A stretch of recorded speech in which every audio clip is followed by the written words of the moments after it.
தமிழ்நாடு தலைகுனியாது என்ற பெயரில் 234 தொகுதிகளிலும் பிரச்சாரத்தை மேற்கொள்ள இருப்பதாக திமுக பிரச்சாரத்தை மேற்கொள்ள இருப்பதாக தகவல் வெளியாகியிருப்பதை அன்னை செய்திகளாக நாம் பார்க்கிறோம். பிப்ரவரி 1ஆம் தேதி முதல் 234 தொகுதிகளிலும் திமுக தன்னுடைய பரப்புரை பயணத்தை மேற்கொள்ள இருக்கிறது.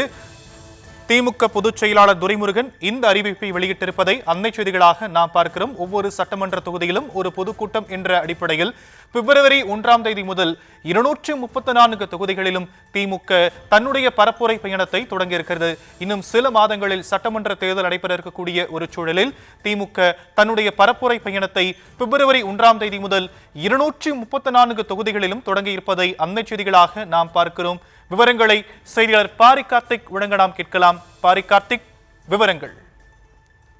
வணக்கம். 2026 சட்டமன்ற தேர்தலுக்கான பணிகளை பிரச்சார பணிகளை திமுக துவங்கி இருக்கும் நிலையில் 234 தொகுதிகளுக்கும் பிரச்சாரத்தை மேற்கொள்வதற்காக திமுகவினுடைய தலைமை கழக பேச்சாளர்களை அறிவித்திருக்கிறது. அதன் அடிப்படையில் ஏற்கனவே கடந்த வாரம் அறிவித்ததன் அடிப்படையில் பிப்ரவரி 1 முதல் பிப்ரவரி 7 வரை அனைத்து மகளிர் அணியை சேர்ந்தவர்களுக்கும் ஒவ்வொரு வீடுகளாக சென்று டோர் டு டோர் கேன்வாஸ் என்ற அடிப்படையில் ஒவ்வொரு வீடுகளுக்காக அரசினுடைய சாதனை திட்டங்களை கொண்டு செல்ல வேண்டும் என்றும் திமுக தலைமை அறிவுறுத்தப்பட்ட நிலையில் அவர்களுடன் சேர்ந்து நேரடியாக தற்போது பிரச்சார பணிகளும் ஈடுபட இருக்கிறார்கள். அதன் அடிப்படையிலே தமிழ்நாடு தலைகுனியாது என்ற தலைப்பில் 234 சட்டமன்ற தொகுதியிலும் பரப்புரை தற்போது தலைமை கழகம் அறிவித்திருக்கிறது. அந்த அறிவிப்பின்படி தொடர்ச்சியாக இந்த பரப்புரின் கீழ் தலைவர்கள் திமுகவுடைய தலைவர்களால் நியமிக்கப்பட்ட 20 நட்சத்திர பரப்புரையாளர்கள் தமிழகத்தில் உள்ள 234 சட்டமன்ற தொகுதியிலும் பிப்ரவரி மாதம் முழுவதுமாக தீவிர பரப்புரை பயணத்தை மேற்கொள்ள என அறிவிக்கப்பட்டிருக்கிறது.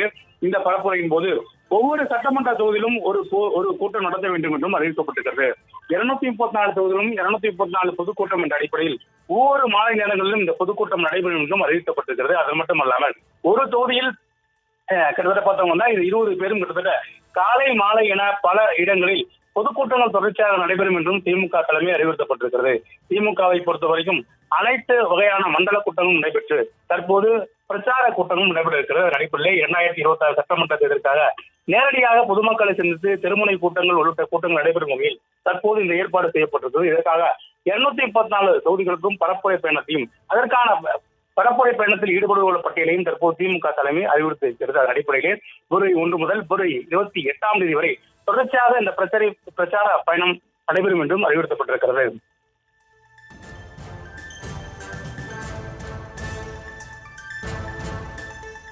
விரிவான விவரங்களுக்கு நன்றி பாரி கார்த்திக்.